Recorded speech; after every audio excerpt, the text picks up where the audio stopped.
to the wing so he can get her to her right hand. Straight steal of home. The slide. This ain't no joke, this ain't no game. This that CSC game. They said pull up, so I came. You better put some respect on their name. Yeah, 55 was goody. Kill the vibe, how could he? Big Cardinal on the hoodie. Let me break it down for you fully. This ain't your average broadcast. This ain't just no podcast. The other shows spread fake news. We just call them broadcast. Wes, Joey, Sam, Shawn, Dalton. Ain't know that boy Higgy. He said he don't want no small fries. Tell them they better make them biggie. Yeah, you already know what we be on. We got the crown, we hold the throne. We throw the mails and you take them home. When they ring the bells, you know that it's home. The bar set, we setting the tone. If we set it, then set it in stone. Sit in the seat, set up your phone. You in the Cardinal sports zone.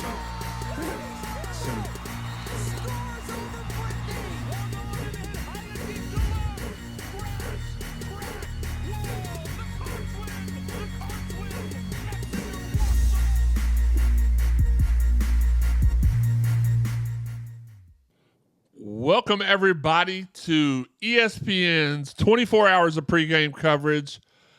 This is the Cardinal Sports Zone doing our part. I'm your host, Jeremy Wahman, coming to you from the Rally House Studios with our guys. There he is. He's in with the video this time with our guys, Shawn Barbour. Yep. The notorious HIG. Good morning, everybody. Our guy, everybody getting tipsy. Wes Booski. Wes. Yeah. And Sam, Joey, and Dalton will join us in progress. We will have quite the 2-hour show for you tonight. We got a multitude of segments coming your way, but this first segment is just going to be us talking about just what we're going to do for the show. So we are going to have Dalton on in a little bit. He will preview the offense, break down strengths, weaknesses, things like that. The next segment, we'll have Sam Basden breaking down the defense. We'll be asking him questions about the defense, going back and forth with that. There's our guy, D. Peasy, right there. The next segment, we will have on Shawn to break down special teams, as Wes is showing us his nether area for some reason. I don't know what that's all about, but The impromptu crop shot. yeah, thank you. That's not suitable for 93.9. I'm just kidding. And then last but not least, we will give you our season predictions and game predictions. So we're going to kick it off, pun intended, with a little bit of talk. I'm going to ask everybody, let's lead off with this. Shawn, what are you most looking forward to about the football season? We're going to put out posts all week, what we're looking forward to the most offensively, defensively, newcomers, freshmen, everything like that. What are you looking forward to the most about this upcoming football season? I want to see how the offense does with a new quarterback who he hasn't. Obviously, he's had a decent career, but he's been injured a lot. So we haven't really seen a full season from him. So I'm very curious to see how he does under Jeff Brom. See if there's a little bit of a step up from Jack Plummer. Jack Plummer was good, very solid last year, but we could have been. I feel like it could have been better, and I'm wanting to see if maybe Tyler Shuck can be the guy to take us that next step where we don't lose, say, a Pittsburgh game or the other game that I won't mention it with Austin, and of course the bowl game. Yeah, my hopes are that Tyler Shuck has the game management skills of Jack Plummer. But the famous meme, it's like a picture of Jack Plummer and then upgrade. And then you see Tyler Shuck. Because Tyler can do everything well that Plummer could not do well. Still led us to 10 wins. That was, according to my notes, that was the first time that we had won double-digit games since our first year in the ACC. 2013 campaign, we went 12-1. In the American Athletic Conference, not the ACC. I got the initials mixed up. Howard Schnellenberger's 1990 team was the first team to match 10 wins. Brom got it. Charlie got it. There's one. John L. got it. So, elite company there. Again, that doesn't happen a whole lot here at Louisville. He was the fifth coach in school history to accomplish 10 wins. Oh, Bobby Petrino, So elite company there, obviously. Let's see, was the 17th. So only 7 times in our history have we reached the 10-win mark. So elite company, right there. Higgy, what about you? What are you looking forward to the most this season? I'd like to see a more improvement on the offensive side of using the tight ends along with the wide receiver core we have. It will be a great wide receiving core compared to last year. I think we'll have a lot better turnout. And then I'm also excited to see the defensive side of the ball with the linebacking core. We got depth this year. We got the size. We got the ability. So we'll see what happens. All right, let's get Joey on. Even though we're not doing a video one, I want you all to be able to see him as well as everybody else. I'm not on. You're not on? I don't know. Oh, yeah, you are. Hold on. Try again. Check. There you go. Listen, it's live TV, pal. We do this, a live radio. Wes, what about you? What are some things that you're looking forward to this season on the old gridiron?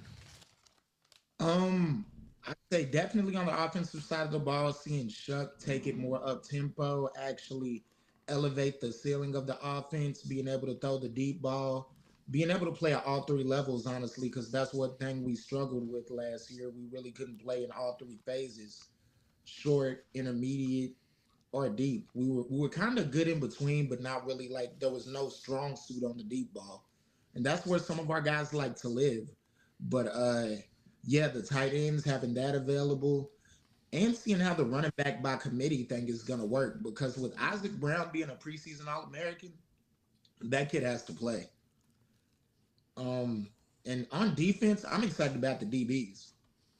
I'm really excited to see how they mesh along with Quincy and having MJ back. I'm really happy about that. I would say for me, I'm most excited about the running back room because you've got, like, as you said, you got a preseason All-American there. Oh, by the way, we've also got Donald Chaney and Keywan Brown, who are beasts on their own. Oh, and Maurice Turner. Let's not forget about the burner there. So looking forward to that. Joey, what about you? Defensive line. Defensive I think line. they're getting left out of a lot of conversations. You can take that camera and put it in front of you if you want. Yeah, that's fine. Okay. It's not a video, so it don't matter. Understood. But you got Riger, you got Thor Griffith, you got Ashton Gelati. I think they're going to raise terror on offensive lines and in the trenches. A lot of teams are going to try to double team Ashton. So I look for Riger and Thor Griffith to have big seasons until they have to start respecting them as well, and then Ashton's going to start eating. Absolutely. Dalton, is Riger going to – now, there were reports, although I'm not really sure if they ever confirmed that Mason got injured during the summer. Is he going to be okay? As far as you know, is he going to be ready for the first game? No. In fact, there are talks now. This is all speculation. His status is in severe jeopardy for 2024. Had an off-season surgery. I want to say it was shoulder, but don't quote me on that. He had a surgery that apparently just his body just hasn't responded to all that well. So there's some complications with looks like a pre-existing injury, and ultimately he's not going to be available for the first part of the season. I'm not sure how Jeff Brom worded it verbatim, but it seems like if you're going to get Mason Riger back, it's probably going to be in the back half. So this could ultimately be a red shirt year for him, but that is still to be determined. So, absolutely, the good still thing for about the defensive line. Though. Yeah, we still are pretty deep. This is, I will say this. This is one of the first times since Charlie Strong where I feel anyway, like we are deep at pretty much every position. Tight end, I feel like we're decent. I mean, you don't hardly ever go past 2 or 3 tight ends anyway. 4 or 5. But we have a multitude. We got Redmond, we got Jamari, just to name a couple that I'm looking for. Yeah, Trubisky was solid last year. Absolutely, and I can't even name one position where I'm not excited about more than one player at said position. Again, this is the ESPN on 93, ESPN 93.9, 24-hour kickoff. We are honored and privileged to be a part of it once again. We come to you today with the Cardinal Sports Zone once again. I'm here with my guys, Shawn, Wes, Higgy, Joey, Dalton, and Sam will be here shortly. Y'all know how Sam is. He's late. But we're going to come to you with a bunch of entertainment throughout the night. We're not really sure where this is going to be slotted yet, but we know we're going to be in a good place. So I want you all to make sure you all stay tuned. We are going to be going, we're going to be heading to the break here soon. But, guys, I want to thank you all for joining with me and doing this tonight. This is, it's always fun when we get to do it, and I appreciate everybody hopping on here with me. Your pleasure. Always thankful for the opportunity more than anything. And also, I would like to mention that, Dalton, won't you also have your own 1 hour deal you're going to do on this 24 hours of coverage? Yes, sir. Okay. So, and Wes is also going to be helping out with a couple of his friends on a portion of the show. So CSZ is going to be all over. We're going to spread our seed all over this 24 hours of kickoff coverage. Shawn, we'll explain that to you. He knows nothing about that. Yeah, we'll explain it to him after the break. You all hang tight. We'll be right back with you. This is Cardinal Sports Zone on ESPN 93.9 The Ville. And we are back from the break. This is the Cardinal Sports Zone podcast on ESPN 93.9 during ESPN's 24 hours of college football kickoff for the University of Louisville. I am your host, Jeremy Wahman, along with my other hosts, or you would call them co-hosts. We're just all hosted in this deal. Shawn, Dalton, Higgy, Joey, Sam, Wes. We're still waiting on Sam is what I was going to say. Our first segment we're going to do, now that we've got all the pleasantries out of the way, we're going to talk about the offense. And Dalton, we did talk about this on our show this past Sunday. We broke down a little bit, so we'll try to include a little bit of different, but it's probably going to be a lot of stuff we already talked about. But go ahead and let everybody out there know what we should be looking at as far as each of the position groups are concerned. I mean, I think across the board, you're looking at the very least, as good of a unit as these positions were last year. I think that for wide receiver, you are better. I think that for tight end, you're extremely upgraded. Running back might be the only loss, but even then, I think that the three-headed monster of Maurice Turner, Don Cheney Jr., and Isaac Brown are going to be able to be, at the very least, serviceable. Quarterback is an upgrade. So offensive line, I think, has the potential to be better. You do lose some pieces there like Brian Hudson, Willie Tyler, and company, but you bring back some really solid guys on Michael Gonzalez, and then the portal was good to the Cardinals as well. So overall, man, as long as Tyler Shuck stays healthy, and I know that can be a big if, across the board, this offense is projected to be better than it was last year. Don, let me ask you this question really quickly. Are you worried about Tyler Shuck getting injured? Do you feel like there is a viable number two? I know a lot of people talk about the fact they're not really sure if there is a viable number two. I'm not as worried about that. Are you? I mean, at the end of the day, I think you're always going to be worried if there's a viable number two until somebody, comes, to or rises to the occasion like Lamar did almost a decade ago. Reggie Bonifant, Kyle Bolin, the list goes on. Teddy Bridgewater. It seems like all the Louisville greats at quarterback ended up being backups at one time. Yeah. So truthfully, it's just a matter of having to see it to believe it. I think that Brom's comments about the backup quarterback spot doesn't necessarily instill a ton of confidence at this point. Maybe that's just coach speak to try to motivate them. But I'd say I'm a little cautious with it. I mean, I wouldn't necessarily go as far as saying completely nervous, but sure, until I see someone in action and they're able to be serviceable at this level, I can't, for good reason and in good faith, say that I'm comfortable with it. And let's not cautiously optimistic. Absolutely. Let's also not forget friends of the show, Kyle Bolin, who was also a backup, Will Gardner, and Brian Brom was a backup. Hunter Cantwell was a backup. Brian Brom did start off splitting time with Hunter and amongst others. So yeah, absolutely, great point there, Dalton. So you're the person that I want to see, and I mentioned this in the post that I did earlier. If you didn't read it, go to cardinalsportszone.com, the place that I'll be getting. Check it out. I put what I was most excited about out of every group. I think the one thing that my backup, if it was me, Pierce Clarkson is my backup. The one thing I feel like he's got an upper hand is that it's at the head coaching position. It's not only being, okay, Brian Brahms is offensive coordinator, but Jeff Brom is his head coach. I feel like as long as you're under that tutelage, you're pretty much going to have an upper hand on most anybody else in the country that is battling for that backup position. What are your thoughts on Pierce and what you've been able to see or read about him so far this offseason? Yeah, I mean, I think you hit the nail on the head. If you have the ability, there's not many better, coaching regimes that you could join and play for that you would be more at an advantage than if you were to be under the Brahms. And that's something that across the nation, recruiting analysts echo that same sentiment. That is the name that the Brahms carry, and a lot of people are really high on that as it relates to developing quarterbacks. I think that Pierce is probably your number 2 at this point.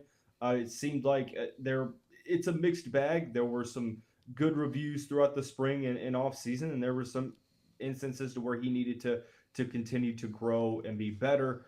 Don't forget, last spring he had an injury, so his ability to practice in the offseason was rather limited, didn't get much game action. So the only hope you have is that Louisville handles business against some of these early teams like Austin Peay and Jacksonville State to the point to where you could see like last year against Murray State. Don't forget, we didn't really see that last year. You opened up right away with Georgia Tech. You didn't really have much room to play some of those guys that were going to get some time a little later on. Now you've sort of scheduled a little lighter, so handle business against Austin Peay and Jacksonville State. We can get to see Pierce Clarkson, Brady Allen, Harrison Bailey, even maybe Deuce Adams to the point where everybody has a drive. So I'm like Joey said, I'm cautiously optimistic. I think he has the tools to be really, really good. It's just a matter of putting it all together. Absolutely. Again, we are here with ESPN's 24 hours plus of kickoff coverage for University of Louisville football here with the Cardinal Sports Zone. Dalton, what about the running back room? Are you as excited about the running back room as I am, or am I just I'm not going to use cautiously optimistic all night long. That's too much. How do you feel about the running back room? Well, Louisville's been reloading at running back for my whole lifetime since I was born in '98. A great running back joins the program and leaves, and another one surfaces. So losing Jawar Jordan, Isaac Arendo, yeah, it stings, but it's business as usual for this program because we've seen a revolving door of really good guys in the backfield. So, and I think that Maurice Turner has shown that he can take over games at times. I think that Don Chaney Jr. is sort of like Tyler Shuck when he's healthy. He's really good, and he had a really good season this past year. And I think Isaac Brown, truthfully, for the record, I think he's the best running back on the team. It's just a matter of when he's going to show that. One of the, if not the fastest guy on the roster, Jeff Brom has already compared him to the likes of Jawar Jordan, and I think that potentially by the end of the year, he could definitely be in that 1-2 punch at running back. So I'm really high on this unit as well, and you can't forget Keywan Brown, who could also be a short yardage running back near the goal line. I know a lot of people are really excited about what they saw against Murray State last year, and that optimism is justified, but then again, it was one opponent. So I think that he could factor into the rotation. Just going to be a matter of who the matchup suggests should receive the workload and who's, frankly, being as efficient as the others. So, and that's not even talking about Mo Turner, the burner. Like we have always, I will say this, for as long as I can remember, we have been blessed to have a multitude of options at running back. We rarely only have one good running back. It's normally 2 or 3. Even going back to the George Stripling, Anthony Allen, was it Kobe Smith? Were those 3 in the same backfield? Regardless, they were all part of backfields that were successful here. Mike Bush, I mean, gosh, Lionel Gates. If we could talk about great running backs at U of L for probably hours upon hours. But so that's been one position we've not really had to worry about. One position that we've also kind of been blessed with is the tight end position. It's been a little bit more spread out than running back. It's normally only one great one every 4 years or so. But this year, I feel like we have the chance to really accentuate Jeff Brom's offensive playbook, because he has always liked to use 2 tight ends. And I'm excited about Redmond and Johnson. Is there anybody, first off, what are your thoughts on the tight end room? And do you think that Jamari Johnson, a one-time 5-star tight end who was down to us in Oregon before he picked us over Oregon, I believe it was Oregon, do you believe that he will make a big jump this season production-wise?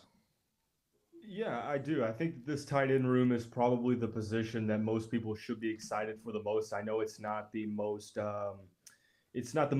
sought after position on the football field. Like you usually don't think, oh, the tight ends are the reason, insert team here won that game, but that definitely could be a topic of conversation at some point this season. Last year, Louisville's tight end room was one of the worst in the Power 5. Like, it was really, really bad. And not only did they add depth, but they added some really quality guys. And tight end is, like you said, it's a very integral part of this offense. We didn't see a Jeff Brom offense last year. We saw an offense that was sort of tailor-made to the personnel or lack thereof, so to speak. You're going to see more of an offense that's going to be able to stretch the field and utilize the tight end, not only really key in blocking for the run, but also being able to stretch the field and being the quarterback security blanket. As it relates to Jamari Johnson, word out of Louisville fall camp in the offseason that he's really taken the weight room seriously. He's transformed his body. Guys of his size should not be able to move the way that he does. And that was one of the main concerns, is can he block and handle the physicality of this level of football? And it seems like all signs are pointing to year 2 really being a good season for him. I know a lot of people talk about Mark Redmond, as they should. Would not be surprised in the least if Johnson leads the tight end room in receiving yards. I think he's that good. Absolutely. I agree with you on that point. Last but not least, it seems like the theme of the offensive line room this offseason was grad transfer. We got some smart pieces. We got some big pieces. We got some good pieces. What's your outlook on the offensive? I know a lot of people were talking during the offseason that they believe that it may be a little thin quality-wise. I was not one that believed that, but there was talk amongst the group chat that they were worried about O-line. And, of course, obviously, when you get on social media and one person goes down or something happens, it's on social media, the world's ending, it's falling, whatever. What are your thoughts on what's your take on the offensive line? Well, if you believe Cardinals offensive line coach Richard Owens, then you would feel very confident in the depth that he feels like he has, at the unit. It feels like I kind of use the past 5 years as sort of a guideline. It seems like when it was Jack Bicknell, I forget who it was in between Bicknell and, who you'll have to fill me in on. Who was it between Bicknell and Richard Owens? I'm trying to think of who it was during that 2022 season.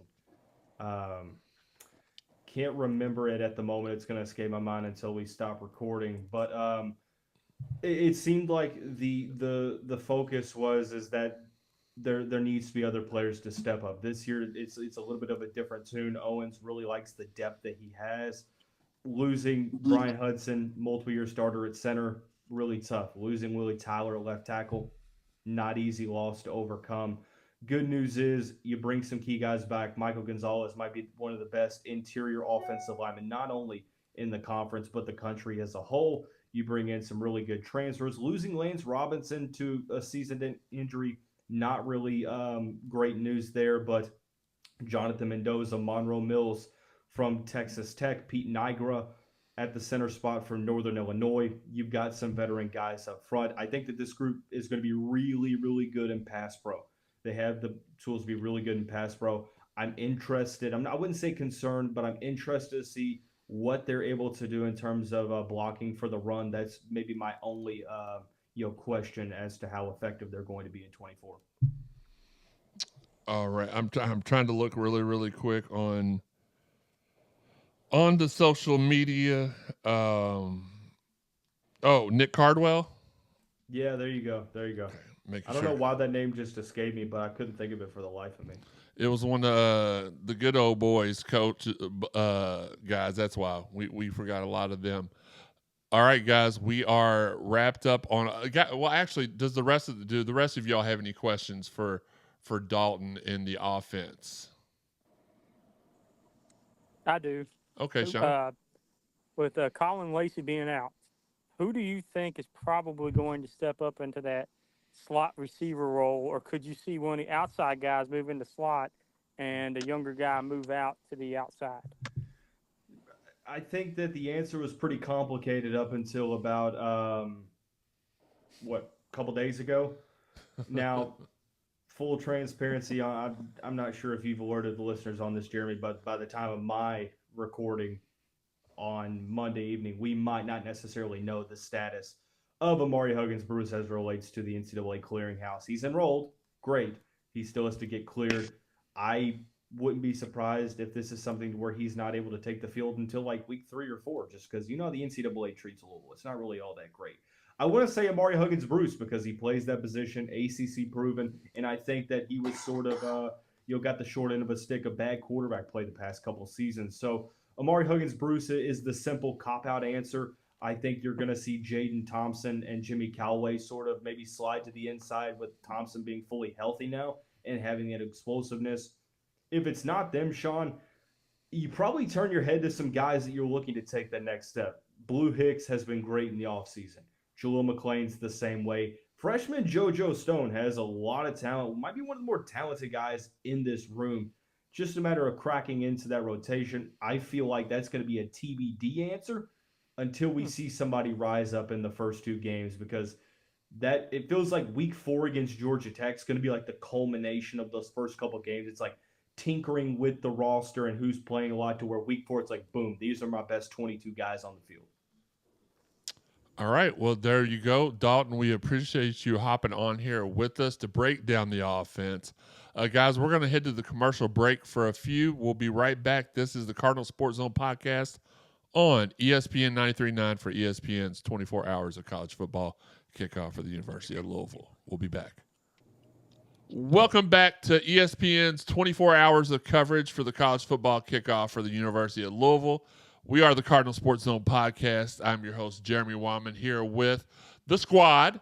Hashtag Get Shawn a Date. Our guy, Sam Basden, football beat writer for the University of Louisville and Cardinal Sports Zone. Our guy's Higgy, who's playing a video game while he's recording. Hey, just checking out NCAA football now. Our star of the show, which we didn't know he had a record career, but it is what it is. It's our guy, Wes Keyes. And last but not least, it is the little big brother, Joe Wahman. What's up? I don't think you said anything about Shawn. Call up Shawn. Yeah. I did call it. I said hashtag Get Shawn a Date. Oh, yeah. Hashtag. Very first person I shouted out. It's true. Damn, that's your name now, Shawn? Yeah, hashtag. Listen, if you all are out there and you all have a female friend that's looking for a good dude. Somebody to hang out with a tailgate. Let's keep it. We integrate football. Yeah. Just somebody. Look, Shawn wants to tailgate with somebody. What a tailgate with some. Never mind. We're gonna get copyright struck on that one. We just somebody to shake his hand and him actually hit the handshake. Just whatever. We always talk about getting Shawn a practice girl, a practice relationship. However, maybe we should just start referring to Shawn as if you've got a girlfriend or a female friend or whatever that has never dated before and needs to be eased into the dating world, Shawn will be your practice boy. Or someone who needs to get their groove back. Yeah. Or if you've got a grandma that needs some companionship. Hey, Shawn is slowly approaching that age. I'm telling you, hey, that's why grandmas might not be off limits. No. Look, are those called grilfs? Grilfs? Oh, no, it's just a gilf. Okay. If you have a friend that's as dry as sandpaper, give Shawn a date. That's all I'll say. Anyway, we're gonna get into the third segment of the show. We appreciate y'all joining us here on ESPN 93.9 The Ville. We're going to break down the defense, and our Louisville football beat writer for the website and the show. He's also the women's basketball beat writer, Sam Basden. Sam, what's going on, my man? How you doing tonight? Man, I'm tired, but I'm good. We finally in a game week mode now, so we are in game week, and if you all follow the show, if y'all listen to the show normally, which you can follow the show by going to cardinalsportzone.com, go to the podcast tab, go to CSZ podcast. You can find it there. You can find us on YouTube at Cardinals. What's the YouTube handle? Let me throw it up here on the screen real quick. Cardinal Sports Zone. Easy enough. I guess I should have been able to remember that one. Or on Twitter at Card Sport Zone. Facebook is Cardinal Sports Zone. If you follow the show, though, my point being, if you follow the show, you know that Sam is our resident grumpy grandpa. Even though he's not old enough to be a grandpa, he shares the opinions of many a people that shake their walkers at people that are walking down the street. get Sam, off my lawn. yeah, get off of Sam's lawn. Whoever catch those two little stole my lawnmower. He is Jeff is the resident grandpa because he's older. Well, it's because he's in bed now. Well, he's older. He's in bed now. Yeah, older and pissed. But Sam, go ahead and do the fans a favor. The ones that have stayed up late to listen to us tonight, which we appreciate all of you all. What can fans that maybe don't keep up with the football team during the summer as much as they should, what are some things that they should expect to be different defensively this year? I wouldn't say too much different. I would say more constant. And when I say that, I mean early in the year you saw Cardinals, even throughout the year, you saw them getting to the backfield, tackles for loss, getting sacks, getting pressure on quarterbacks. You didn't see that as much towards the end of the year. True. So that's one of the things you should be able to expect more of is more consistent pressure, ways that they can get pressure onto the quarterback or make tackles in the backfield for a loss. So that's one of the things that you can look forward to. Also, the speed of the defense. You bring back a lot of players, especially younger players like Stanquan Clark, and I mean Antonio Watts. He played some. He came along great. You also return Ben Perry in that star position, kind of like a hybrid linebacker safety position. So the speed of the defense is also something that you can look forward to. And then to cap it all off, the knowledge and anticipation that our defensive backs play with. We missed out on MJ Griffin last year, but he's back now. And I know it's cliche, bigger, stronger, faster, but don't forget wiser and smarter. I think he benefited a lot, and he'll show that he benefited a lot with that year, a de facto redshirt year, sitting on the sideline watching, getting able to see the game from the sidelines and maybe talk to the coach or see what the coach is saying, try to pick their brain as to what they're thinking during these plays when they're calling it or what they're looking to do. So those are the things that I would say Card Nation should look forward to this year. So the defense, in your opinion, is going to be you mentioned consistency earlier. It did seem as the season went by, our guys tired out, maybe because of a lack of depth, quality depth. You're saying that shouldn't be an issue this year because we're pretty stacked at every spot. Yeah, we're still stacked at the defensive line and the defensive backfield. We're not as stacked at the linebacker position, but we're good at the linebacker position. You know how they always say to build a great team or to build a great franchise and program, you want to start in the trenches. Games are won and lost in the trenches. So with this being Coach Brom's second year, I think he's done a really, really good job on improving not only the talent, but the depth on the defensive line. He also did it on the offensive line too, but we're focusing more on defense right now. So great programs start in the trenches. And I feel like Coach Brom did exactly that in the offseason, in the transfer portal, even in the recruiting when it came to his defensive line. So now that we we have as much talent. You can rotate those guys. It'll still be a little bit of a drop off, but not as big of a drop off because now you have the talent and you have guys that got experience last year, and you even have some players such as I'm drawing a blank on his name, not Green, but Williams from Mail, Spencer. So you have guys that can make plays in the backfield on your second and third deep rotation. You didn't have that as much last year, so that's one thing to look forward to is how fresh and how much they like to rotate these especially the down linemen in and out of the game to keep them fresh, not only for the fourth quarter, but for the last 8, 9, 10, 11, 12, 13, whatever many games we have, so that we don't have that drop off like we did last year. You mentioned the transfer portal. It is of note to mention head coach Jeff Brom has hit the transfer portal super hard the last 2 seasons, securing 52 new additions to the team. Last season, Brom added 25 players to the portal for a team that finished 10-4 overall. This year, Brom has 27 additions from the portal.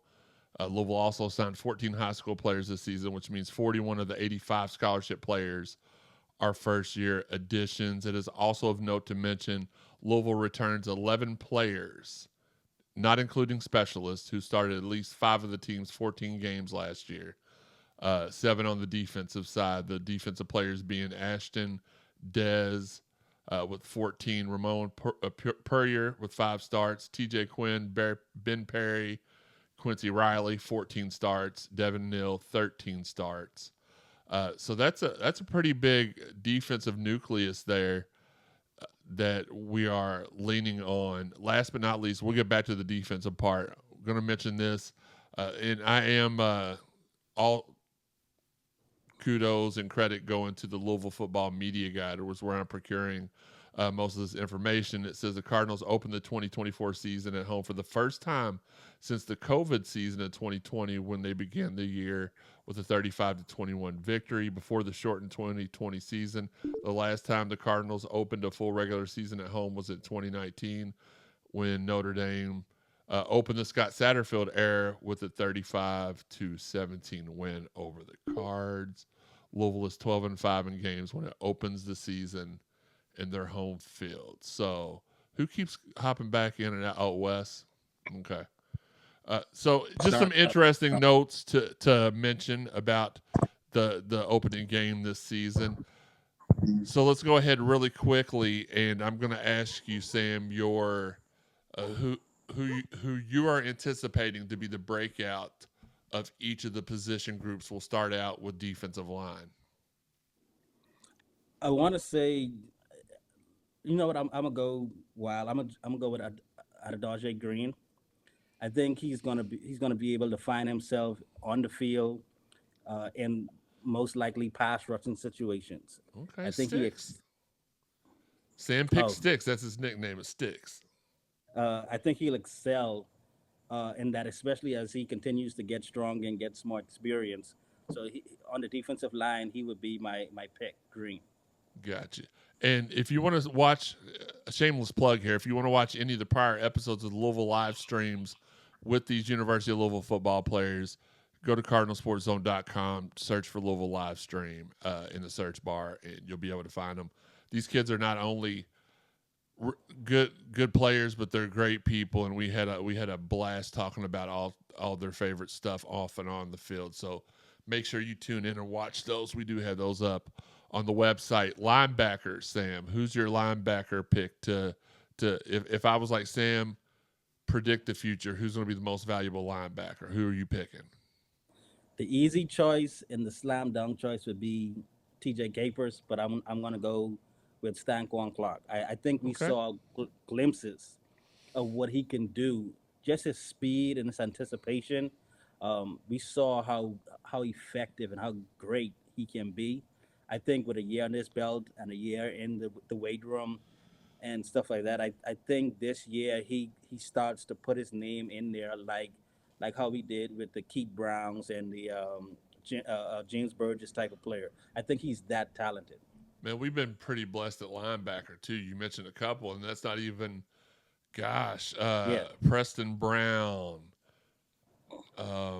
You had Dexter Heyman up there as well. Yeah. So, I mean, Burgess. I mean, just a plethora of linebackers. Yeah, even the who were the other linebackers the Sugar Bowl year?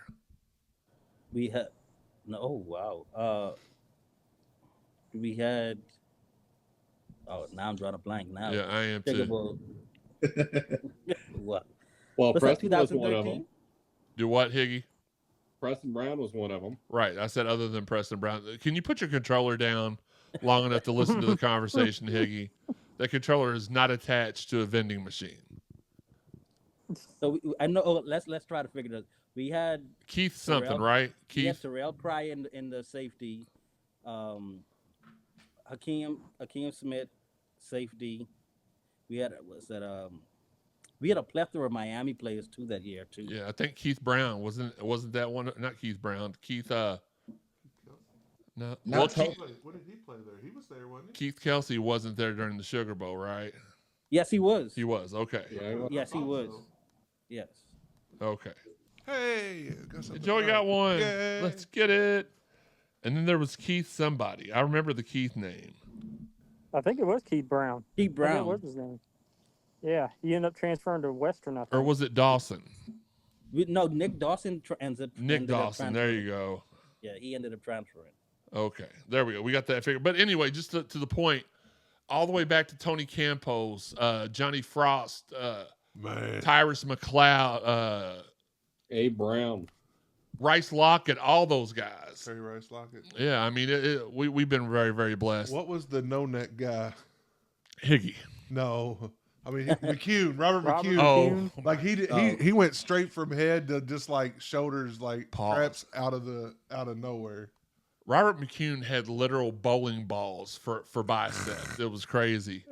Shout out to random Robert McCune. Shout out here on the show. Campos was bad. He was. McLeod were that was probably, I would say, other than Preston and the Preston and Keith linebacking core, the McLeod, Rice Lockett, Frost, Campos linebacking core was probably the best one we've ever had. Let's go to the defensive backfield.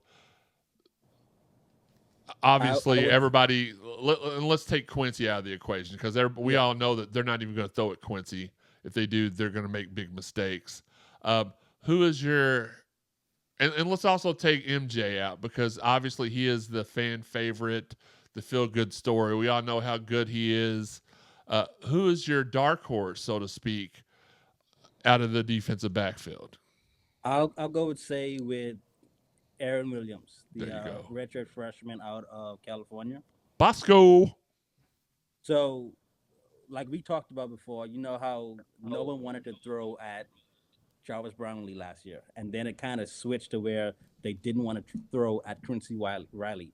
Well, Riley is still there, so whoever's playing opposite side him, either in the on the field or on the boundary, whichever one, because I think Quincy plays more boundary. But whoever's on the opposite side will definitely get their opportunity to make plays, and I think we'll rotate. I know Aaron Williams is a really good player. We missed out a lot on him because of the injury last year, and he was still kind of buried down in the depth chart. But don't sleep on Corey Thornton, the cornerback from UCF. He has the ability to take over games, make plays, shut down corners, like they say, seatbelt, things like that. So, long story short, I'm going to go with Aaron Williams. That's exactly who I would pick too. We're on the same page there. Guys, do you all have any questions for Sam about the defense? I have one. I do. Okay. Oh, Well, go ahead, Sean, Steve, you go went ahead. first with the offense. Let's give somebody else a chance. As we all quietly read the disclaimer going across the video screen. I was going to ask Sam, who's one freshman you're thinking is going to be a standout this year that may start toward the end of the year or be somebody that's going to be a key player for us going forward?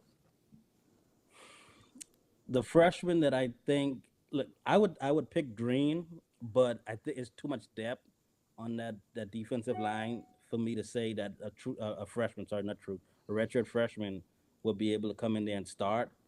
So I would go with TJ Capers. I think he showed the ability to be a leader. He's strong. He's quick. He can tackle. If he progressed faster than normal, I think he can slide himself into being our middle linebacker this year, especially if Coach Ron English wants to go more to a 3-4 defense and get that extra linebacker on there. Or he might, like I said, he might want to bring Ben Perry in as the fourth linebacker. But if I had to pick a freshman, it would probably be TJ Capers. All right, Shawn, your question, sir. All right, so we know MJ Griffin's got one of the starting safety spots locked down. Who do you think will be starting next to him? Would it be Devin Neal, or is there Yes. somebody else that may? Hands down, it will be Devin Neal. I think Devin Neal led us in interceptions with 4 last year, and he was one of those people that we knew was good, but he took it to another level last year, especially with MJ Griffin being out. He became one of the leaders in that backfield. So he had his moments. I look for him to be more consistent now. He has another year on his belt in the same system. So you get to see things quicker. You get to see things faster. You get to know, okay, what's my assignment and what everyone else's assignment is as the safety. So you're kind of, I know people like to call the middle linebackers your quarterbacks of the defense. Sometimes it could be the safety, because usually the safety tells the quarterback is the safety is the key that quarterbacks tend to read on. So I think opposite MJ Griffin, it would be Devin Neal. So I look for that two-headed monster to wreak havoc this year, especially in the passing game. They don't get it wrong. They do like to come down and hit, but I think they will be flying around and grabbing some interceptions this year. Sam, I'm gonna put you on the spot before we head to the commercial break here in just a second. Who is the starting defense in your opinion this year? Give us the Sam Basden approved starting defense. That's what I was gonna ask. All right, so I would go 4 D line, 3 linebackers, 4 D line, 4 DBs. Yeah. Okay, I would go Gelati, Thor Griffin, Desmond Tell. We didn't even talk about Desmond Tell. Nope. Jared Dawson would be my other defensive end. Mama Tell's gonna be mad at you, by the way, because she listens to the show. So I would say Stanquan Clark, TJ Quinn. I would put Ben Perry in there as my other linebacker. Okay. I'd definitely go Quincy Riley, MJ Griffin, Devin Neal, and Corey Thornton. Corey Thornton would be my corner opposite Quincy Riley. Nice. Who would have ever thought that Ron English would come not only come back to U of L, but do a shout out to him, because his first time here, I wasn't a big fan of him. I was very hard on the hire when it was made this time, and I'm glad to be wrong about stuff from time to time. Him and Garrick McGee doing really, really well in their second stints back here with U of L. Guys, we're going to head to the commercial break. We're going to come back with the guy that puts the S in special. His name is Shawn Barbour.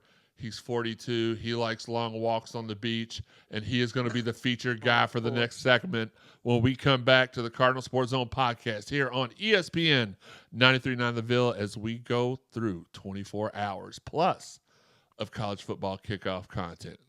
We'll be right back. Welcome back from the commercial break. This is the Cardinal Sports Zone podcast here on ESPN 93.9 The Ville, and their 24 hours plus coverage college football kickoff leading up to the season opener for the University of Louisville versus Austin Peay, or as Higgy probably pronounces it, Pay. I'm your host, Jeremy Wahman. I'm here with my guys. You can't see them. I can. Sam Basden, college football and women's basketball beat writer for Cardinal Sports Zone. The lone Shawn Barbour. How's it going, folks? Hey. My little big brother, Joe Wahman. What's good? Wes Keyes. What's going on? Why is he the only person that I just like give out his full government name? I don't know, but if y'all haven't tried the banana pudding shake at Chick-fil-A, that's what Steve called me and told me earlier. It came back today? Oh, I thought it was tomorrow. Steve's the one today. I heard Steve on the radio earlier today talking about it. I didn't know they had one, so I had to stop and get one, and he wasn't wrong. They are not a sponsor of the show, but I don't care. But go ahead and enjoy one of those. Yeah, Speaking of foodies, I would be remiss if I didn't mention pound for pound, the best podcaster in the country. I only say that because there's a lot of pounds. It's our guy, the notorious HIGGG. What's up, everybody? And Joey, also, the Dr. Pepper shake at Whataburger is absolutely fire. I would just hand it in. What? Do we have a Whataburger? Why would you even talk about something we can't experience? Because I get to experience it, Joey doesn't.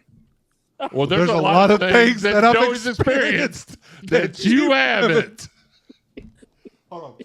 Hey, that's the equivalent to the Dwayne Wade LeBron lob just now. Yeah. Way to go, Higgy. Absolutely. Gosh, Sean, you too, buddy. I touched a girl. No, I'm just kidding. No, you're not. That's nothing nothing funny about that at all, Sean. Speaking of Sean, he is going to, let's focus on Sean. Let's put him back in the middle there. Sean is going to go over our special teams. Again, we do not know who's going to be started. The depth chart will come out. By the time y'all hear this, it will already be out.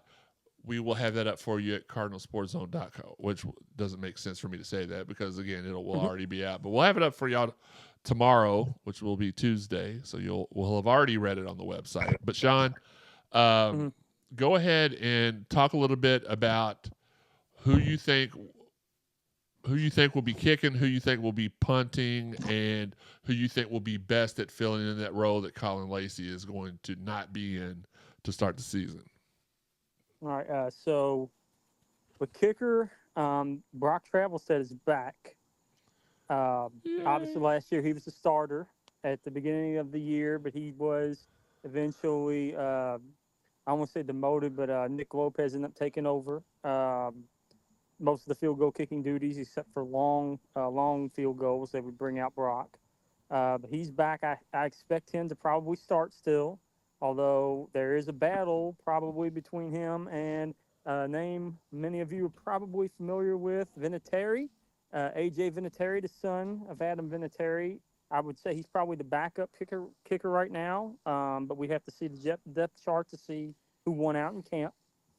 After that, as far as punter, it's going to be Brady Hodges. He was the punter last year, did a very good job, so I don't foresee him losing his job during camp. And then where it gets interesting is going to be your kick returners, punt returners, because you lost your number one kick returner in Isaac Garendo to the NFL. Your punt returner is going to be probably Colin Lacey, who is injured now. So that punt returner is really the interesting one because nobody really knows who's going to take that spot. Although Katarius Hicks, maybe? Yeah, probably Blue Hicks, but I would also, obviously, with AHB possibly being back in the fold, he could be the guy they send back there to field punts. I do believe he fielded some punts during his career, so I could see him being the guy if he gets eligible in time to do so. And then a kick returner, I think Maurice Turner will be one of them because I believe he returned some kicks throughout his career as well. And the other guy, I think they might stick Isaac Brown back there, utilize that speed and agility he has. So Isaac, not Kewan Brown, Isaac Brown?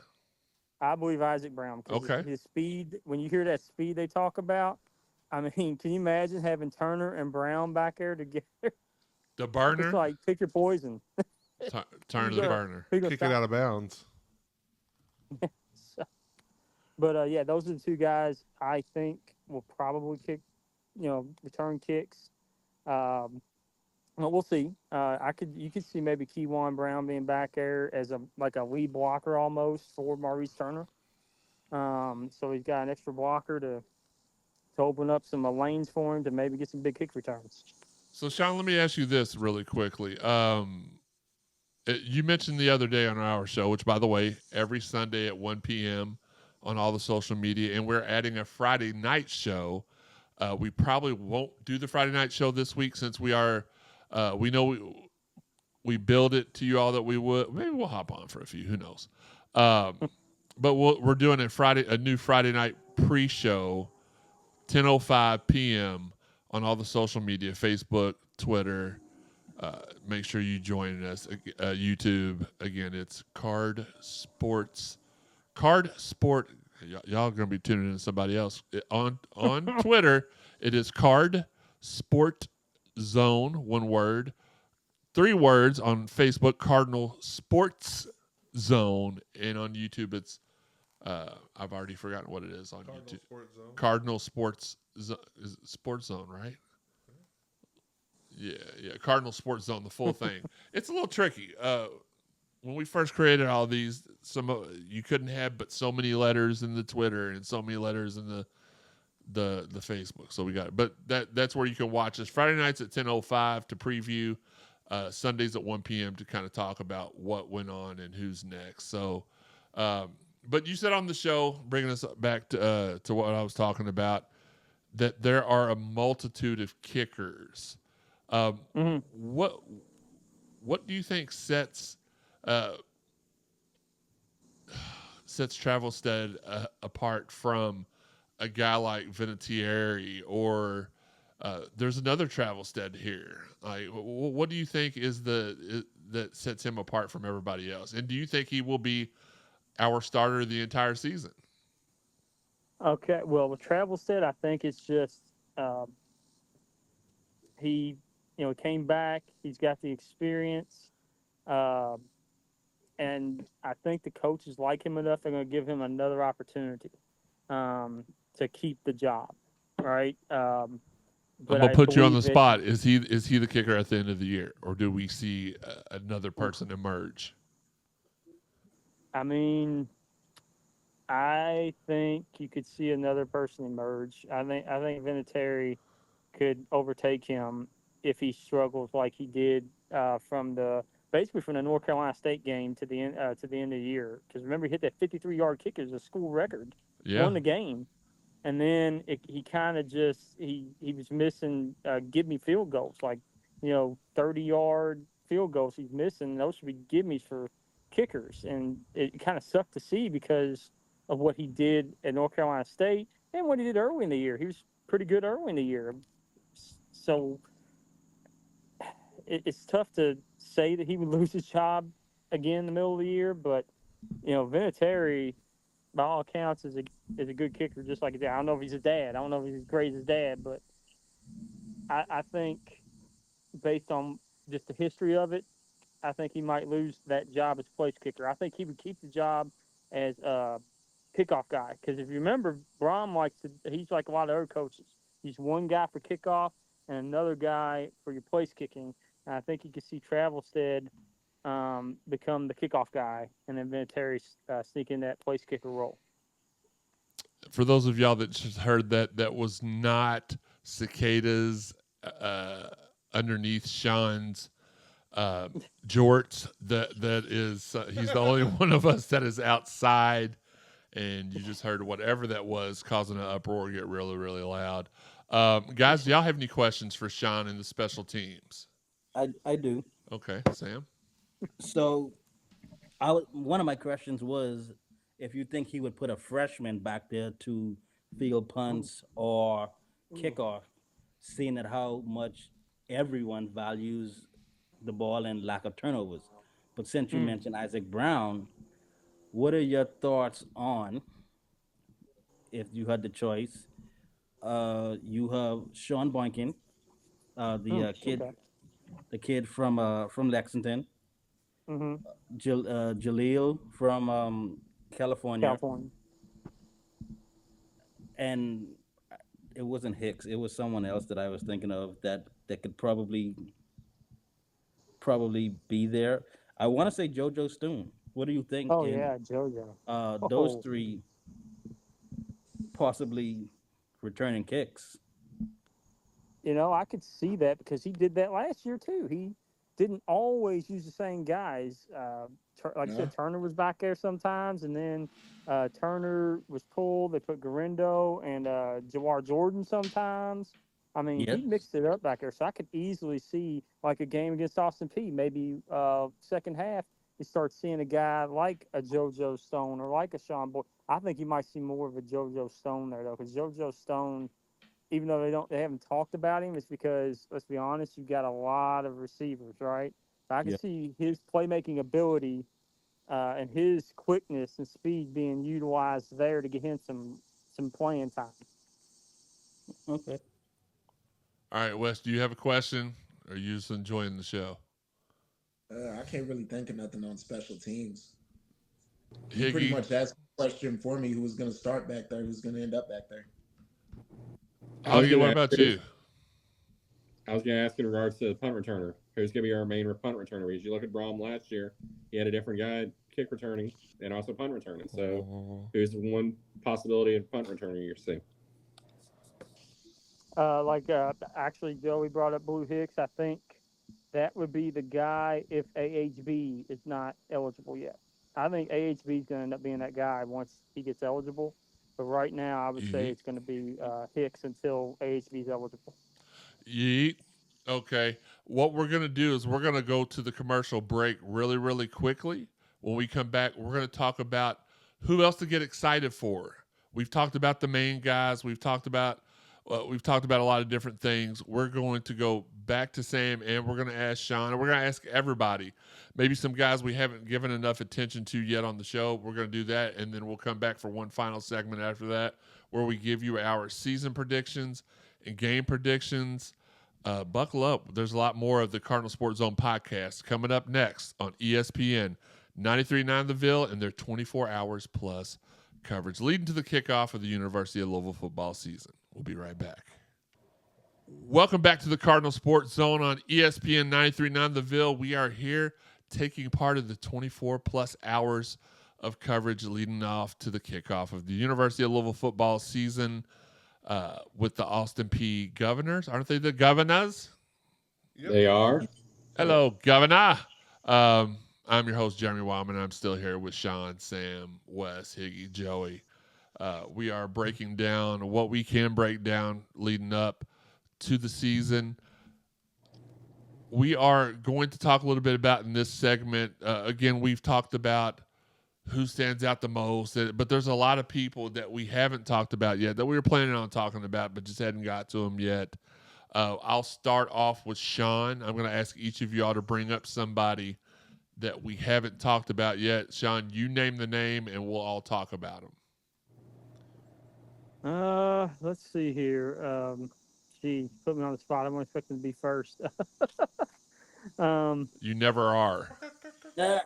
Set yourself up. By the way, Shawn is available for birthday parties, and no, I'm just kidding. Let's go. Blake Ruffin, the Louisville kid. I believe he's a safety, if I'm not mistaken. Yeah. Yeah. All right, Wes, I'm gonna let you lead off since you are our resident Blake Ruffin expert. Give us a little bit of Blake Ruffin. I knew him when he was a little kid. They moved away years ago, but I haven't watched too much about him. But tall kid, really talented, FBS All-American. FCS All-American. Yeet.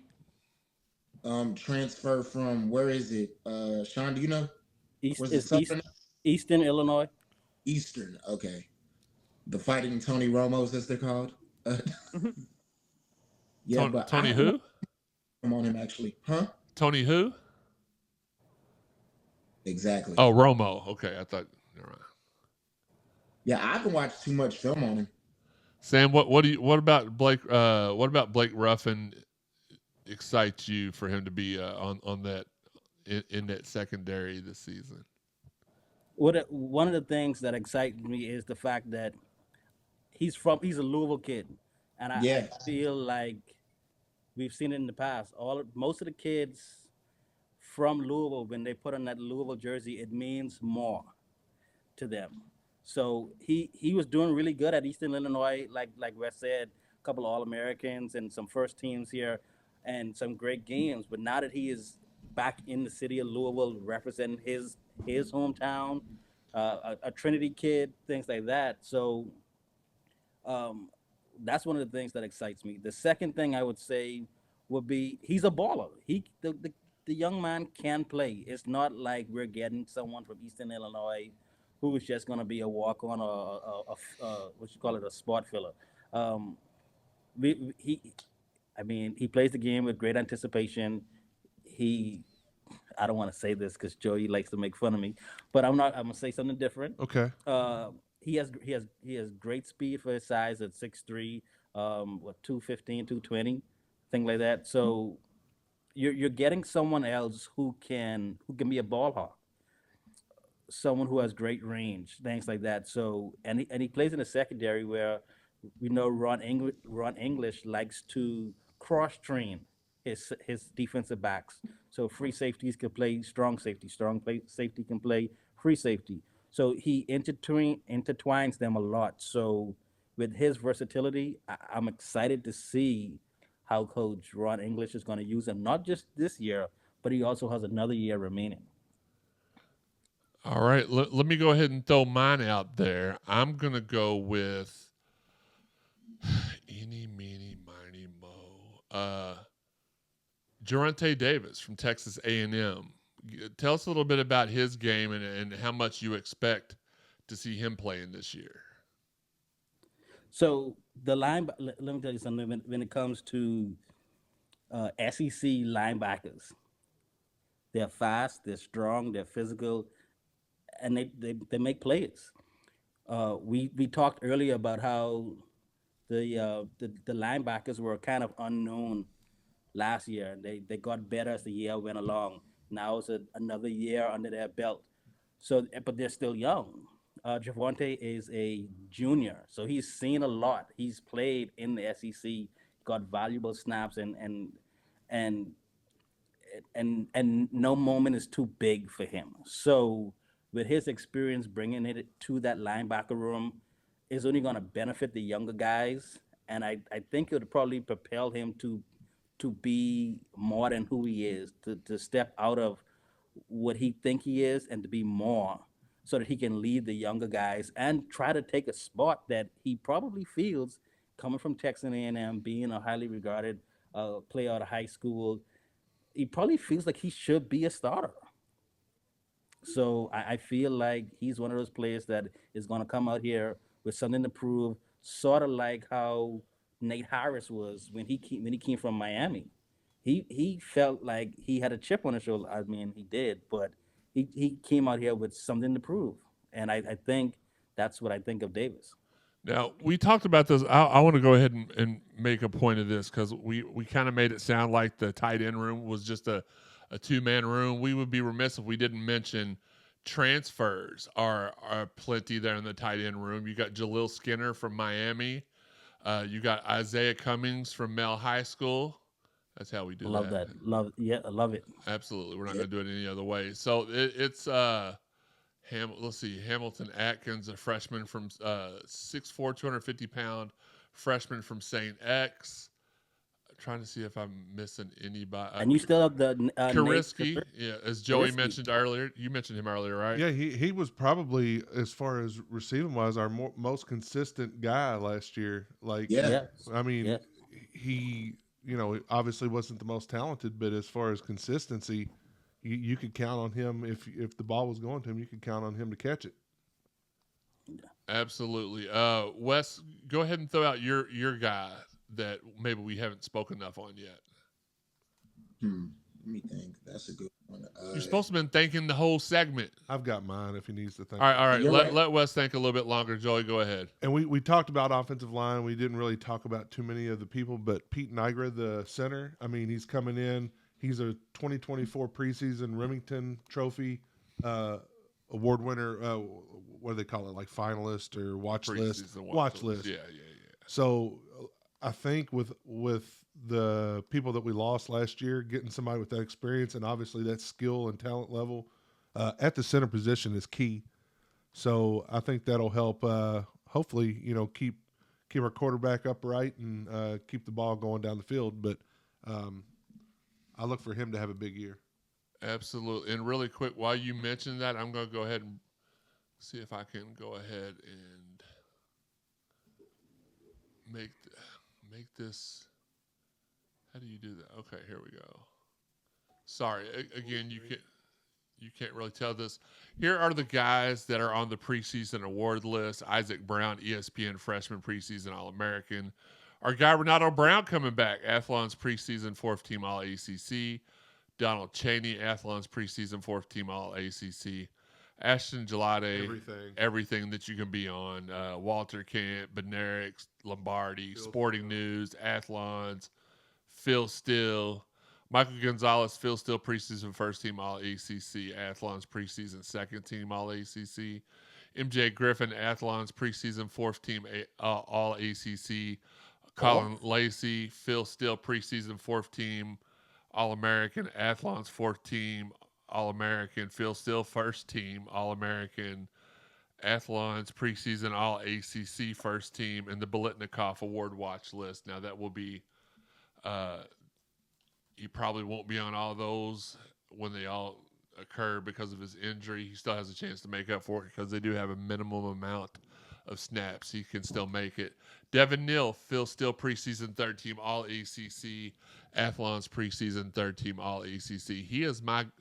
If you were to ask me the sleeper of the defense, I'm going Devin Neal. Not only does he have a lot of confidence, he's got a lot of swag. Even when we did our interview for the Louisville live stream, he was dressed up in a suit at the stadium with the lights and the music in the background of the stadium flashing and jamming. So I really feel like, does that necessarily equate to on-field performance? No, but you got a lot of the qualities that you look for. Hey, man, look good, feel good, play good. Absolutely. Pete Niger, Remington Award watch list, as Joey said. TJ Quinn, Phil Steele, preseason third team All-ACC. Athlon's preseason second team All-ACC. Quincy Riley, Benerick, Jim Thorpe, Athlon's preseason all first team ACC. And Phil Steele, preseason second team All-ACC. Phil Steele, I don't know what he's thinking there. No. Quincy Riley rated way too low on those two All-ACC teams and probably should be a preseason All-American. Yeah. And Tyler Shuck, Jim Thorpe Award watch list, Unitas Award watch list, Athlon's preseason first team All-ACC. Home is where the W is. Another section here says Louisville is 119-46 at Cardinal Stadium since the start of the 1998 season. Jeff Brom is 6-1 all time at the stadium as head coach, which was all last year. We played 7 home games last year. I forgot. Yep. All right, let's get back to. Wes has had time to think. Wes has had plenty of time. Wes, go ahead and give us your name. I definitely have. And speaking of the injury to Colin Lacey, it makes us overlook another guy, Ja'Cory Brooks. There you go. Talk about how Colin is a number one. Well, Ja'Cory basically put up number one numbers at Alabama. He put up 1,000 yards, 8 touchdowns, played a pivotal role on a playoff team. Yep. We're just overlooking it like Lacey gets hurt. We don't have anybody else. We need more people to step up, but there's a guy right here. And I think he's going to have a big season. He's also on the award watch list. Him and Tyler Shuck are on the ACC Comeback Player of the Year award watch list. There you go. Get it? Higgy, what about you? Ronald McDonald. No, I was going to say Maurice Turner more than anything. We haven't been talking about him. We talked about. I've literally said Mo Turner 17 times during the show, and so does Sam and Sean. Burner. In regards to he was playing PlayStation. Every down back. Like we've talked about Donald Chaney, we've talked about Isaac Brown and everything like that. Where do we see Mo Turner being in the position, Ross? There you go. I mean, he should be and the DB. I'm looking through all the DBs, man. We are stacked at DB.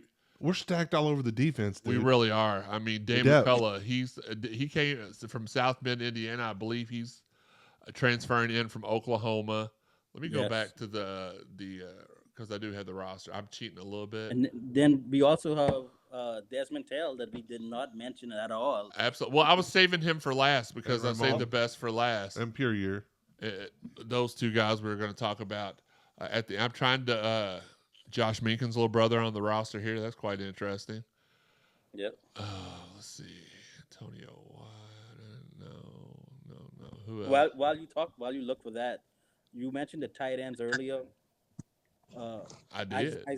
Isaiah Cummings, I think, is gonna be a matchup nightmare. From Mel High School. Yes, from Yale. He was criminally underused at his last school. We're talking about a kid that kind of played wide receiver at Male, also played tight end. I can see like how Bobby Petrino like to use the H back. I could see Coach Brom doing the same thing, putting him in at tight end, maybe at H back, maybe even a slot because he has wide receiver capability. Not as fast, but you get him out there in a slot corner, he can definitely. He's too big for a slot corner to go ahead and tackle one on one. So, and then you put him inside with a linebacker. I think he's fast enough to outrun most linebackers. So look for Coach Brom to go ahead and use him in a multitude of different ways just to find out the matchups, or even just to motion him in and out or whatever to figure out if it's man or zone on any given play. Absolutely. And I don't know where all the worry about the offense. People forget about Renato Brown, but then they forget we also got some transfers in. Yep. Lance Robinson from Houston, Victor Cutler from Ohio State, 6'7", 310-pound Rasheed Miller from Georgia Southern, just a Northern Illinois. Pete Niagara, we got the obvious. Thor Griffin from Harvard, or he's on defensive line, my bad. We got a plethora, I feel like. Who's from Cal? Defensive lineman Miles Jernigan from California. Just to name a couple. I wanted to go through and name a couple of other ones. But let's go ahead and name the two heavy hitters that we left out earlier. And Sam, we'll let you get lead this off. Ramon Purrier, a kid that started off as a walk-on, I believe, here, and has earned his way to not only being a scholarship player, but a guy that most people are expecting to take a huge jump this season. Yeah, I was. I want to say I was one of those one of those people that kind of questioned why he was on the field so much, but then you couldn't deny the outcome. You couldn't, and I know we watched a few games together where you would hear me voice my frustration, and then I was immediately shut up by him making a tackle in the backfield or forcing the running back inside next to the back inside to the defense. The young man just made plays. He was always around the ball. He was always played gap integrity, played sound football. So, yeah, but you also openly pulled for Miami last year, though. So I heard that somewhere. I'm not really. Then that you hated our coaches. Hey, Higgy, can you get off Facebook long enough to be a part of the show? We do understand it's National Dogs Day, but yes. Can we not Facebook post during the show? No, I'm just reading his post that he was posting during the show. Back to you, Sam. Sorry.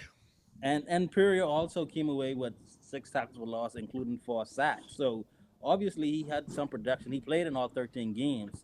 So he was one of those young men that when you talk about the 2 deep depth chart and still having talent and fresh guys coming in that can make plays, he was one of those key guys that on certain third downs or in critical positions, he was on the field because he was that good. And he had an interception last year, too. I think he did. He did. Sean, we'll explain 2 deep to you later. That's not an appropriate conversation for the airway. Last and definitely not least by any of our imaginations or fandom, Desmond. Man, and it's gonna be sad to see him go because I felt like I know he's been here all 4 years, but I felt like he's been in the mix every year he's been here. Yeah, you're looking at a young man. I think he had about 2 sacks last year, but coming from that defensive line when you're lineman position, where in certain schemes that Coach Ron English used last year, you were mostly supposed to eat up the blockers so that your linebackers could have a free reign to the backfield or to the quarterback. So Destel just ate up blockers. He moved guys. He's strong. I mean, was 6'1", something like that, and it's just strong. Like so, I'm impressed to see him grow so much, and I still think he has so much more to give with his senior year, and I think he's going to even do better than he did last year because no shade to the guys last year, but he has more talent around him this year. Sure. Lole. Lole was one of those guys last year that we thought was going to come in here and just dominate in the middle, and that would have probably led Des Tail to be open more often, but he had an injury and it didn't. He was never able to get back into the fold. And credit Des Tail, he never gave up that starting position either because he started all 13 games.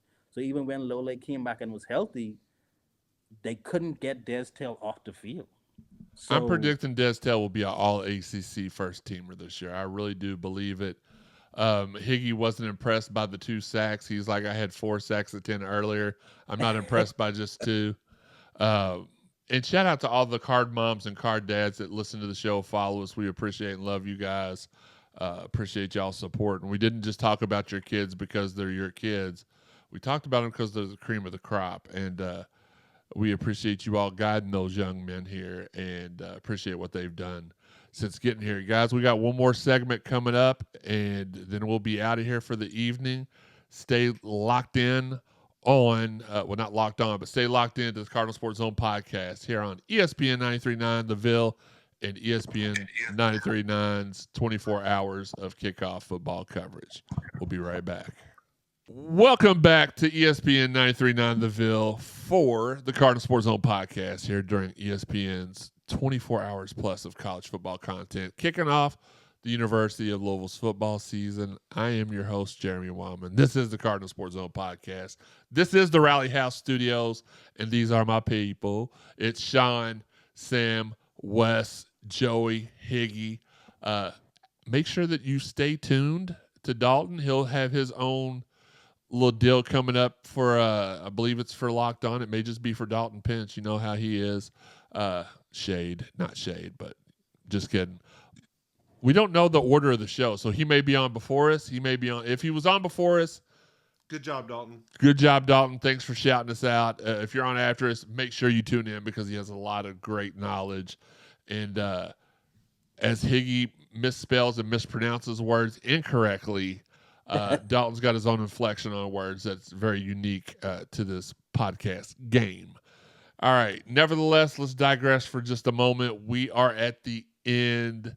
Can't play the song, but we're at the end of the road for the evening. Last segment. We're going to go season prediction. We did this on our show last week, so we're going to do it again, and you can't change it. So you got to say the same thing you said the other day. And we're going to go to the guy that's still either playing a video game or thumbing through DoorDash for 8th meal. Higgy, you're going to go first. Higgy, 2 snacks. What is your prediction for the season? 10-2. Not 10-2? Okay. Any elaborate? Who's the 2 losses?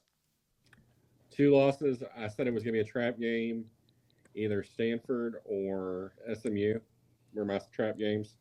And then I think maybe we lose the toss-up between Clemson and Notre Dame. One of those 2 is going to be a toss-up. Either we're going to show out against Notre Dame or we're going to go in Clemson and lay a turd. One of the 2. Hold on. What time is it? You said to let you know from now on, like the time. He said we're going to lay a turd. Unfreaking believable. Wes. Oh, God. Record and losses. And we're not going to bowl game, college football playoff, ACC title game. Just the regular season. What is your predictions for the regular season, and what are the losses going to be? I said 10-2. I pulled a Sam. I picked Miami as one of them. Oh no! Now he's in Wes hates our coaches too. Yeah, Wes and Sam. That's what I heard. That's crazy. Quite coincidental. Yep. We'll have to let Eli and Mario know. Yeah. Yep. I'm really conflicted between that one. But no, you can't do it now. Because we all know Death Valley Jr., as Dalton calls it, is Montreal.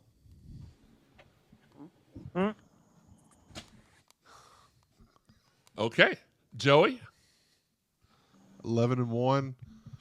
And I'm calling either Georgia Tech or Boston College. Ooh. Georgia Tech or Boston. Yep. Okay. 11-1. Sean? That's the floor though. I got That's 10-2. I think the loss could be either one will definitely be I think Clemson or Notre Dame, both on the road, both somewhat tough opponents. And then we get that one weird game. It could be Georgia Tech coming off a bye, where 2 games before that aren't exactly great opponents.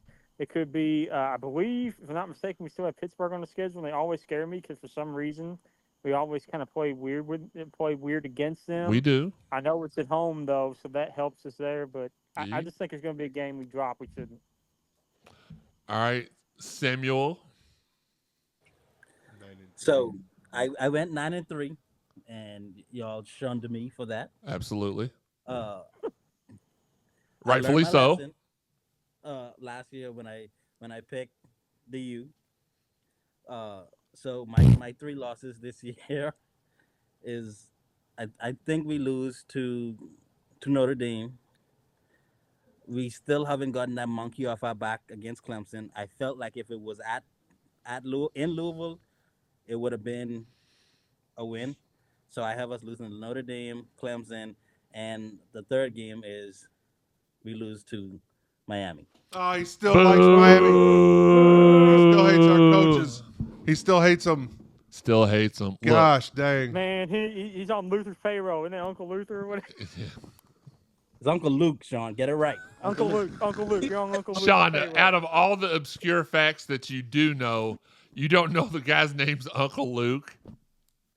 Oh man, I'm gonna be dead now. But that's okay. Sean's getting murked. Uncle Luther, really? Listen, guys, it's time for me to tell y'all what's really going to happen this year. 12-0. The record is 11-1. I do agree with that. Who else said 11-1?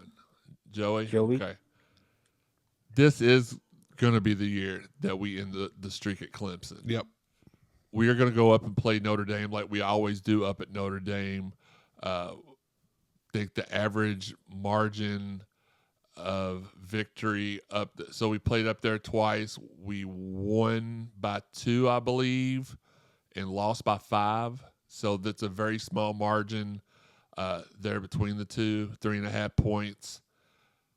We're going to beat them at Notre Dame. We're going to go up there and we're going to make them go to Mass on Sunday and pray for forgiveness and give about 93.9, I mean. Hail Marys. We're going to beat we're going to go to we're going to host Miami, and we're going to beat the absolute dog piss out of them. Thumping.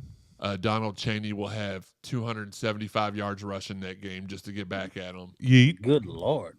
But sadly, we're going to go into Chestnut Park, Massachusetts, and we're going to lay an egg. As I said on Sunday's show, me and Joey picked the same loss here too. Castellanos, is that his name? Castellanos. Yep. Castellanos. Caster Skillet, whatever his name is. Cast Iron Skillet, whatever his name is. He gave us some trouble until he got knocked out. Gave us some trouble, and for some reason, Boston College is the team on this schedule that whether it's here or there, gosh, y'all remember, was it 3 years ago? It was 3 or 4 years ago. They went up there and tight end slanted us the entire game and beat us. The 2-10 year? At the Zay Flowers? Yeah, the Zay Flowers year. It was 2 years ago. 2 years ago. It wasn't the 2-10 year, Higgy. They tight end slanted us the entire way up and down the field, and we beat us like I think on the last drive of the game, if I'm remembering correctly. They beat us by field goal here 1 year, 5-6 years ago. It's hard to believe we've been in the ACC for 10 years now. I remember me and Joey were watching over at the house with Dad, and Dad was like, well, Boston College, they're horrible, so we don't even have to really watch this game. So we started doing some chores with him during the game, and then we stopped just to see them hit the game when it felt. So just to make a long story short, that's going to be the loss. It's going to fulfill everybody's checked box. Lose the one that we shouldn't. Lose one against a team that gives us a hard time. That's our lone loss of the regular season, barring some horrible things that happen throughout the season. That's going to be our lone loss in the regular season, and we are going to go I know I said leave the rest of it out of it. We'll go to the ACC title game again. So this is where the discussion is going to lead here. If it's a rematch against Clemson, do we split the difference and say, all right, 10-2, lose at Clemson? Because we're not going to beat them twice. I don't think it's going to be Clemson in the ACC championship. Okay, fair enough.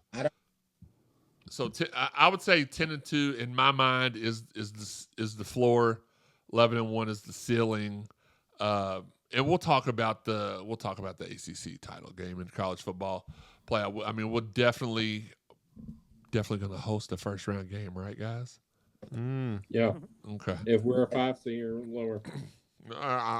Thanks, Iggy. John, where's Mason when you need him? Oh my God. God, that kid is. Yeah. That kid is if drugs were made into a human being. That's that kid. Mason. That's his. He's got an electric. What's the word I'm looking for? Personality. Electric personality. Yeah, he was going off at SmackDown. Oh well, he every Friday night he's here just screaming and yelling at the top of his lungs. So he woke up Joey Friday. He did. He almost got punched in the side. He almost got murked. All right, guys, let's go ahead really quickly. Let's give our predictions for the game. Higgy, you're gonna go first. Score. You don't have to give us any kind of details, or you can if you want to. But what's the score going to be this Saturday at kickoff time? 49-7. Okay. I mean, Austin Peay just does not have any offense. It's going to be something that's going to be out of the fluke to score. So Higgy says it's going from Austin Peay to offenseless P. Something out of the fluke. 49-7. That seems like that would be a letdown for us. Wes, what about you? 58-0 Cards. Woo! Okay, 58-0. All right. Shawn? I'm going to go 63-0. I wanted to go 77. I'm going 63-0. I think we play every quarterback we have. Okay. Joey? 65-3. Okay. Sam? I'm going to go 45-10. I say, hold on. No. I say that to say. We're surprised and shocked all at the same time. Wait, hold on. There's a method as to what I'm saying. I say that to say this. I think because of the talent depth, we're just going to go ahead and we're not going to do anything too spectacular. We're just going to keep it really vanilla. Don't show any other teams what we have. And just keep it 45-10. Okay, so anything. What was the highest score somebody said? Shawn? I said 65. You said 65? Yeah. And then Sam said 13. I said 40. I said 45. No, 13 for the other team. 10. Okay, so I'm going 66-9. We're going to have offensive. We're going to have passing touchdowns. We're going to have rushing touchdowns. We're going to have interceptions run back for touchdowns. Special teams touchdowns. We're going to have special teams touchdowns. Higgy may even put his controller down and run out to the field, grab the football and a hot dog and run to the end zone. It's going to be an all-out affair. Actually, I would predict negative points if I could because somebody said 0, but I can't do that. It's going to be a great day. Thank God college football season is back. We appreciate everybody's love and support for the show. Keep tuning in every Friday night at 10:05 p.m. and every Sunday at 1 p.m. Make sure you subscribe to us on all the social media channels so if we have to move the show for any reason, you'll be able to catch up with us there as well. On this next show, we're going to talk a little bit more about Austin Peay. So if you're listening to this live, you'll be able to listen to our show on all the podcast avenues and YouTube directly after this show or before it. I'm not really sure what order it's going to air, but we'll talk a little bit about Austin Peay, and then since we've all kind of been playing the NCAA football, those of us that will be able to join Friday night, we'll give a couple stories about that. But guys, it's been a pleasure to do this with you all. It's been a pleasure to do the ESPN 93.9 24 hours of coverage here leading up to the college football season opener with the University of Louisville. Until next time, this has been Jeremy, Shawn, Sam, Joey, Wes, Higgy, and our guy Dalton. Shout out to B-Sim for the intro and outro. Shout out to Gibby for the new video. It's fire, fantastic. Check that out when you watch the vlog. Until next time, this has been the Cardinal Sports Zone Podcast, and this has been the Cardinal Sports Zone Podcast from the Rally House Studios here on ESPN 93.9 The Ville. Yeet.